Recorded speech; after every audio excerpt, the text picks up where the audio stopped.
바벨론 포로에서 돌아온 유다 백성들은 바벨론 포로에서 돌아올 때 엄청난 기대와 설레임을 가지고 있었습니다. 예루살렘 성전을 재건하고 성벽을 복원해서 예전의 영광을 회복하겠다는 부푼 꿈을 안고 돌아왔습니다. 그런데 막상 예루살렘에서 그들이 발견하게 된 것은 거대한 쓰레기 더미였습니다. 무려 70년 동안 방치되어 당장 치우기도 힘든 쉽지 않은 엄청난 폐허 더미가 그들 눈앞에 펼쳐져 있었습니다. 게다가 그들에게는 그것을 치울 만한 인력이나 장비도 없었습니다. 그들은 너무나 실망한 나머지 15년 동안이나 성전 재건하는 일을 중단해버렸습니다. 그리고 그 15년 동안 자신들의 정체성에 큰 혼란을 겪게 되었습니다. 우리가 정말 제대로 돌아온 건 맞는가? 이것이 과연 하나님의 약속하신 축복의 전부인가? 우리는 대체 왜 여기서 지금 이 일을 하고 있는 것일까? 라는 회의감이 그들을 사로잡았습니다. 학개 선지자의 책망의 말씀을 듣고 그들은 마음을 돌이켜 결단하고 회개하며 다시 15년 만에 성전을 짓기 시작했습니다. 그렇지만 그러한 회의감이 쉽게 싸그리 다 사라지지는 않았습니다. 자신들이 짓고 있는 성전은 자신들이 지으면서도 보기에 너무나 작고 보잘것없어 보였기 때문입니다. 이런 형편없는 작고 초라한 성전을 지어서 무슨 소용이 있을까? 차라리 여기서 멈추는 것이 낫지 않을까라는 의문이 그들을 계속해서 괴롭혔습니다. 그때 하나님께서 학개 선지자를 통해서 다시 말씀하셨습니다. 너희는 지금 내가 원하는 일을 정확하게 하고 있다. 이 보잘것없고 작은 성전이야말로 내가 지금 원하는 성전이다. 이 성전의 영광은 솔로몬이 지은 성전의 영광보다 훨씬 클 것이다 라고 말씀하시면서 격려해 주십니다. 학개 선지자의 책망을 들은 유다 백성들은 다시 성전을 짓기 위해 열심을 다했습니다. 그런데 하루가 지나고 일주일이 지나고 한 달이 지났는데도 그들의 상황은 전혀 나아지지 않고 호전되지 않았습니다. 자신들이 짓고 있는 성전은 계속 보면 볼수록 한없이 초라하기만 했습니다. 그러자 마음에 시험이 들고 마음이 침체되면서 이런 성전을 계속 지어야 할까라는 의문이 그들 마음속에 고개를 들게 되었습니다. 그때 하나님께서 다시 한번 학개 선지자를 통하여 말씀을 주십니다. 오늘 본문 1절에서 3절 말씀입니다. 일곱째 달 그달 21일에 여호와의 말씀이 선지자 학개에게 임하니라. 이르시되 너는 스알디엘의 아들 유다 총독 스룹바벨과 요사닥의 아들 대제사장 여호수아와 남은 백성에게 말하여 이르라. 너희 가운데 남아있는 자 중에서 이 성전의 이전 영광을 본 자가 누구냐? 이제 이것이 너희에게 어떻게 보이느냐? 이것이 너희 눈에 보잘것없지 아니하냐? 일곱째 달 21일, 7월 21일은 성전을 건축한 지, 성전을 재개한 지 한 달쯤 되는 날이었습니다. 그리고 추수를 마친 후에 하나님 앞에 감사를 드리는 절기인 초막절의 마지막 날이기도 했습니다. 그러나 유다 백성들은 그렇게 기뻐할 처지가 되지 않았습니다. 그들의 수확은 현실은 너무나 형편없었고 성전을 재건하는 작업도 정말로 깜깜하고 끝이 보이지 않는 답답함 가운데 있었기 때문입니다. 하나님께서 지금까지 너희들의 일이 잘 풀리지 않은 원인은 너희들이 성전 재건을 중단한 것과 관련이 있다고 말씀하셨습니다. 아마도 그들은 이제 성전을 다시 재건하기만 시작하면 그렇게 우리의 우선순위를 바로 잡으면 곧바로 하나님의 축복이 쏟아질 줄 알았을 것입니다. 그러나 일을 시작한 지 한 달이 지났음에도 불구하고 전혀 변화의 기미가 보이지 않았습니다. 그렇다면 이것은 무엇이 잘못된 것인가? 학개 선지자 예언에 무슨 문제가 있는 것은 아닐까라는 생각을 하게 될 것입니다. 우리도 이와 비슷한 경험을 많이 하게 됩니다. 그동안 우리가 힘써서 땀 흘리며 뛰어다녔는데도 불구하고 열매가 맺어지지 않았습니다. 열심히 공부했는데도 되는 일이 없었고 열심히 일을 했지만 모아지는 돈이 전혀 없습니다.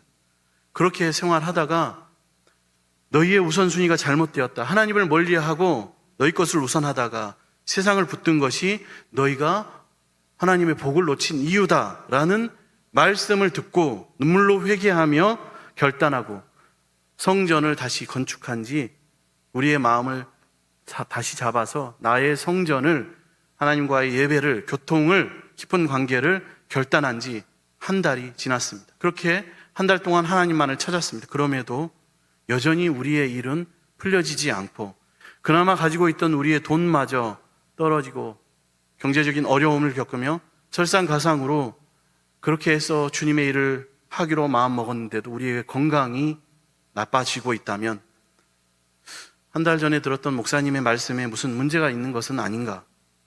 그래도 내가 변하지 않니 악화된 상황 가운데서 믿든 믿지 않든 이렇게 살든 이렇게 살지 않든 예전처럼 살든 나의 성전을 지으며 하나님께 예배를 회복하든 전혀 달라지는 바가 없는데 이대로 이 말씀을 따라 살아야 하는 것인가? 라는 의문과 회의가 우리 가운데 들 수 있습니다. 유다 백성들이 이처럼 너무나 빨리 실망하게 된 것은 하나님의 계획 그리고 자신들만이 아닌 온 세계와 열방을 향한 우주 만물을 향한 하나님의 계획이라는 전체적인 관점에서 하나님의 관점에서 자신들의 문제를 보지 못했기 때문입니다. 그들은 우리가 성전 공사를 다시 시작했으니 하나님도 우리에게 이제는 복을 내려주시되 밀린 복을 다 주셔야 한다라고 생각했습니다. 그리고 천천히 주시는 것이 아니라 지금 당장 빨리빨리 복을 주셔서 자신들의 삶이 풍성하게 되어야 한다라고 생각했습니다. 그렇게 해주시기를 바랐습니다. 그러나 이들의 사명은 따로 있었고 이들은 그 사명을 감당할 주님의 선발대로서의 역할을 감당해야만 했습니다. 이후에 수백만 명, 수천만 명에 이르는 본대가 이르기 전에 미리 깃발을 꼽아놓고 그곳에 성전을 세워 준비해야 될 사람들이 바로 이들의 사명과 역할이었습니다. 그렇다면 본대는 언제 옵니까? 앞으로 400년 뒤에 오는 것입니다. 1년도 아니고 10년도 아니고 400년 뒤에 오는 것입니다. 물론 400년이 짧은 기간은 아닙니다. 그러나 앞으로 이루어질 일의 중요성을 생각한다면 그 엄청난 중요함을, 가치를 생각한다면 그 400년을 기다리며 준비하는 것이 얼마나 영광스럽고 복된 일인지 모릅니다. 또한 유다 백성들은 또 한 가지 잘못을 했는데 그들이 비교 대상을 잘못 선택했다는 것입니다. 그들은 자신들이 짓고 있는 성전을 비교하되 과거 솔로몬의 성전과 비교했습니다. 오늘 본문 3절에 너희 가운데 남아있는 자 중에서 이 성전의 이전 영광을 본 자가 누구냐? 그들 가운데 이전 솔로몬의 성전의 영광을 본 자가 그런 어르신들이 있다는 것이죠. 지금 그들이 짓고 있는 성전과 솔로몬의 성전은 비교할 수가 없습니다. 솔로몬 시대는 이스라엘이 남북으로 분열되기 전이었고 가장 막강한 국력을 자랑하던 때였습니다.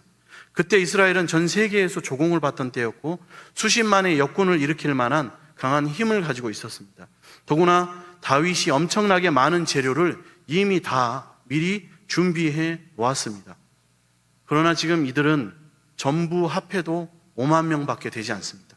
남아있는 것은 거대한 쓰레기 더미뿐이었고 주변에 돌 한 조각, 성전을 지은 쇠붙이 한 조각 제공해 주는 나라가 없었습니다. 그런 상태에서 어떻게 솔로몬 성전과 같은 성전을 짓겠다는 말입니까? 솔로몬의 성전이 거대한 궁궐과 같았다면 이들이 짓고 있는 성전은 임시로 지은 가건물과 같았습니다. 그러니 유다 백성들은 성전을 지으면서도 낙담이 될 수밖에 없었던 것입니다. 특히 그들을 더 낙담하게 만든 이들이 바로 예전 성전을 직접 보았던 노인들이었습니다. 그들은 자꾸 옛날 성전을 기억하면서 지금 성전과 비교하며 이것은 성전도 아니다. 옛날 성전은 이렇게 초라하지 않았다. 라고 말하면서 성전을 짓는 그들을 앞두고 눈물을 흘리고 울었습니다. 그들은 비교 대상을 잘못 선택했습니다. 그럼 무엇과 비교를 해야 했을까요? 그것은 바로 그들이 포로 생활을 했던 성전 자체가 없었던 바벨론 땅입니다. 다윗과 솔로몬에게 이미 말씀하신 대로 하나님은 사람이 만든 집에 거하지 않으십니다. 그럼에도 불구하고 성전을 주신 것은 하나님이 그들과 함께 계시다는 것을 상징적으로 보여주시기 위함이었습니다. 그렇게 보면 유다 백성들이 바벨론으로 잡혀가게 된 것은 그들의 죄로 인함이요, 그들과 하나님의 관계가 끊어졌다는 것을, 단절되었다는 것을 뜻하고 있습니다. 그런데 이 선발대를 보내셔서 초라하지만 다시 새 성전을 짓게 하시는 것은 하나님께서 함께 하시겠다는 그 언약을 다시 기억하신다는 사실을 보여줍니다. 그러니까 이 성전이 초라하든 보잘것없든 하찮든 그것과는 상관없이 성전을 재건해서 이제 앞으로 올 전 세계에 흩어져 있는 이스라엘 자손들과 영적 이스라엘 사람들과 그들의 영향을 받은 모든 이방인들이 소망을 품고 돌아오게 하는 일에 이들의 목적을 두어야지, 예전에 화려한 성전을 복원하는 일에는 목적을 두어서는 안 된다는 것입니다. 하나님께서 원하시는 것은 그들의 눈에 보기에 만족스러운 성전을 짓는 일이 아닙니다. 오늘 말씀을 깨닫고 배우고 있지만 그것이 언제 이루어질지, 언제 하나님 말씀은 이루어지는 것인가 모르는 채 막연하게 기다리고 있는, 힘들고 어려워하는 그 사람들에게, 그 모든 이들에게 이제 하나님의 새로운 시대가 도래한다라는 비전과 소망을 주는 그러한 성전을 지으면 되는 것이었습니다. 하나님께서는 이렇게 침체되어 있는 유다 백성들, 특별히 지도자들과 이 모든 백성들에게 격려의 말씀을 강하게 하십니다. 본문 4절입니다. 그러나 여호와가 이르노라, 수룹바벨아 스스로 굳세게 할지어다. 요사닥의 아들 대제사장 여호수아야 스스로 굳세게 할지어다. 여호와의 말이니라. 이 땅 모든 백성아 스스로 굳세게 하여 일할지어다. 내가 너희와 함께하노라. 만군의 여호와의 말이니라. 아멘. 하나님께서는 각자의 이름을 부르며 격려하고 계십니다. 수룹바벨을 부르시며 굳세게 하라. 대제사장 여호수아를 부르면서 굳세게 하라. 모든 백성을 부르시면서 스스로 굳세게 할지어다. 오늘도 우리에게 우리의 이름을 부르시며 굳세게 하라 말씀하십니다. 하나님께서 이렇게 강력하게 격려하시는 것은 정말로 귀하고 또 너무나 특별한 일입니다. 우리가 이처럼 동일하게 하나님의 강력한 격려하심을 찾아볼 수 있는 때가 있습니다. 언제였을까요? 모세가 죽은 후에 가나안 입성을 앞두고 있는 여호수아에게였습니다. 여호수아에게 말씀하신 하나님의 말씀은 강한 격려였습니다. 여호수아야, 마음을 강하게 하고 담대히 하라. 두려워하지 말아라. 내가 너와 함께함이라. 그 이유가 무엇입니까? 모세가 큰 일을 해왔습니다. 모세가 한 일은 아무나 할 수 있는 일은 아니었습니다. 물도 없고 양식도 없는 광야에서 전혀 훈련되지 않은 이스라엘 백성들을 40년 동안이나 이끌었습니다. 너무나 힘들고 어려운 일이었죠. 하지만 이제부터 여호수아가 해야 할 일은 모세가 한 일보다 더 크고 더 훨씬 힘들고 어려운 일이었습니다. 그렇기 때문에 하나님께서, 여호와께서 여호수아를 강력하게 권면하고 격려하고 계십니다. 강하고 담대하라. 모세는 이스라엘 백성들이 아무리 힘들고 어렵게 하여도 참고 인내하고 잘 버티면 되었습니다. 이스라엘 백성들도 불만이 있고 힘들어도 광야에서 모세를 따라갈 수밖에 없었던 환경이었습니다. 그러나 이제부터 여호수아가 할 일은 참기만 하면, 버티기만 하면 될 일이 아니었습니다. 그는 백성을 데리고 전쟁을 치러야 했고, 가나안에서 정착해서 농사를 지어야 했고, 이제 만나와 매출하기 아닌 정착 생활을 했어야만 했습니다. 그곳에 있는 바알과 우상들과도 싸워야 했고, 정착하면 우리에게 찾아올 풍요함과 안일함과도 싸워야만 했습니다. 그것은 만나만 먹으면서 광야에서 견디는 것보다 훨씬 더 어려운 일이었습니다. 그래서 하나님께서 그토록 여호수아를 격려해 주신 것입니다. 바벨론에서 돌아온 지금 유다 백성들도 마찬가지였습니다. 성전을 짓기 위해 싸워야 할 적은 쓰레기 더미만이 아니었습니다. 언제 어디서 어느 나라가 공격해 올지 모르는 불안한 상태에서 성전을 짓고 있습니다. 솔로몬 때처럼 재료가 풍부하게 준비되지도 않았고 국방력이 강력한 상태도 아니었습니다. 쓰레기는 쓰레기대로 치워가면서, 나무는 나무대로 베어가면서, 농사는 농사대로 지어가면서 아이들을 키우고 적이 공격해 오면 전쟁까지 치러야 하며 성전을 지어야 하는 것이 그들의 지금 사명이었습니다. 그런 그들에게 하나님께서는 가나안 입성을 앞둔 여호수아와 마찬가지로 너희들 마음을 강하고 담대히 하라. 스스로 굳세게 할지어다 라고 강하게 격려하고 계십니다. 여호수아에게, 유다 백성들에게 권면하신 이 상황이 오늘 우리의 상황과 같습니다. 예전에는 신앙생활을 하기가 그렇게 복잡하지는 않았습니다. 하지만 지금은 1년이 또 3년이 가면서 급변하는, 그 시간 안에서 더욱더 급변하는 시대를 살아가고 있습니다. 마지막 시대입니다. 아주 복잡해졌습니다. 우리는 더 많은 무기와 더 많은 유혹을 가지고 우리를 공격하는 사탄의 무수한 공격을 받아가면서 신앙생활도 해야 하고 공부도 해야 하고 일도 해야 하고 자녀들도 키워야 합니다. 우린 여호수아처럼 사방에서 덤벼드는 부패한 문화의 한복판에서 하나님 나라를 세워가야 하고, 바벨론에서 돌아온 유다 백성들처럼 우리 주변에 있는 거대한 쓰레기 더미를 치워가면서 나무는 나무대로 베어가면서, 그러다가 적군이 쳐들어오면 싸우는 성전을 짓고 있는 하나님의 군사들입니다. 이런 우리에게 하나님께서 하시는 말씀이 무엇입니까? 스스로 굳세게 하라, 마음을 강하게 하고 담대히 하라는 것입니다. 너무 쉽게 포기하지 말라는 것입니다. 오늘 결단하고 회개했는데 한 달 만에 포기하지 말라는 것입니다. 새해 결단했는데 1년 만에 포기하지 말라는 것입니다. 너무 쉽고 편하고 안일한 삶으로 돌아가지 말라는 것입니다. 그렇게 편한 것만 추구하면서 편한 것만 바라면서 쉽게 신앙생활하고 쉽게 살아가지 말라는 것이죠. 내가 지금 싸우는 싸움, 우리가 지금 이 마지막 시대에 싸우는 싸움은 위대한 하나님의 나라와 다시 오실 예수 그리스도의 나라와 영광을 위한 싸움이다. 그것을 위해서 우리를 준비하고 다시 오실 그 나라를 위하여, 그때를 위하여 선발대로서 사명을 감당하며 새로운 성전을 지어야 하는 하나님의 군사라는 것입니다. 우리가 이렇게 힘써서 하나님이 기뻐하시는 성전을 짓는다면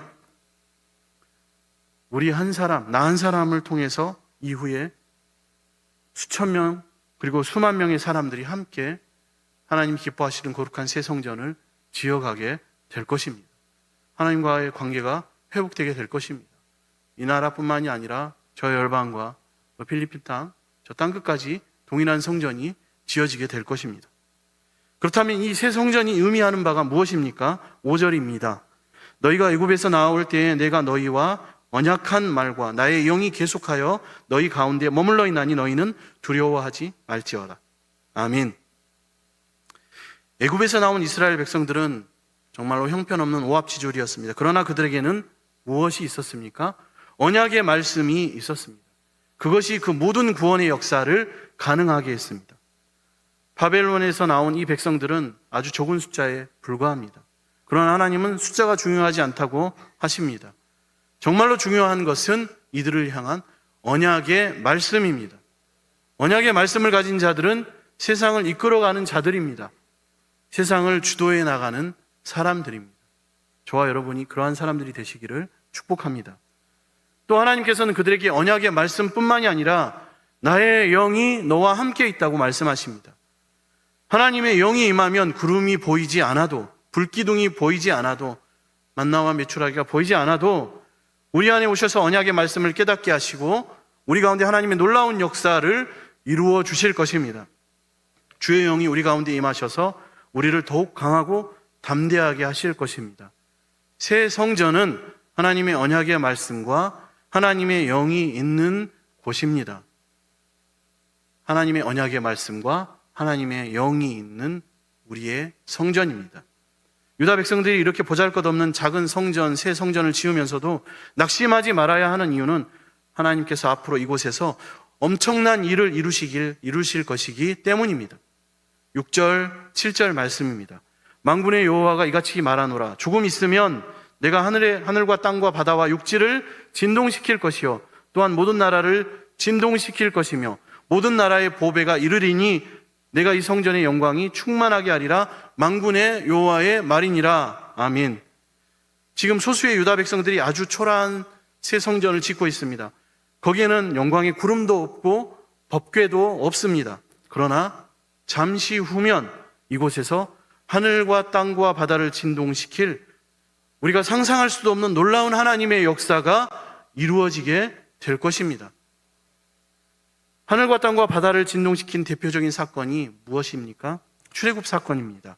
지금 하나님께서는 그러한 출애굽의 역사를 다시 유다 백성들에게, 그리고 오늘 저와 여러분에게 일으키시겠다고 말씀하십니다.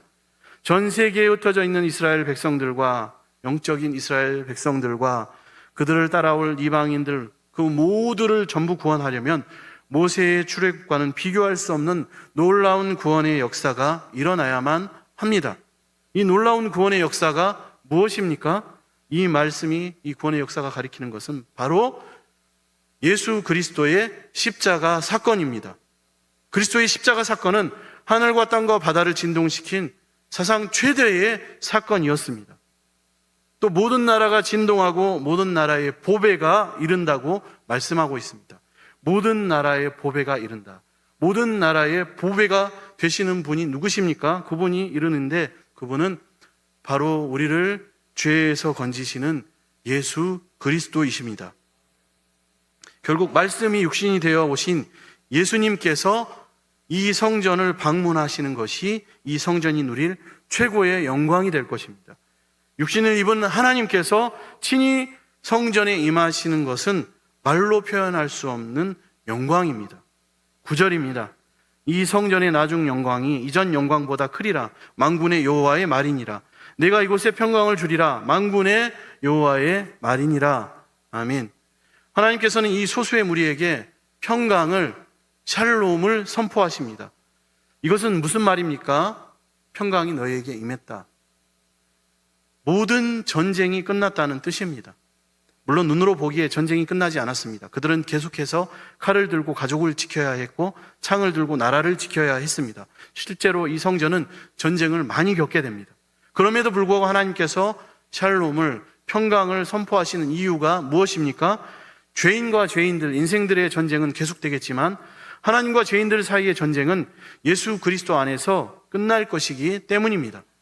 예수 그리스도 안에서 하나님께 나오는 자에게는 결코 정죄함이 없습니다.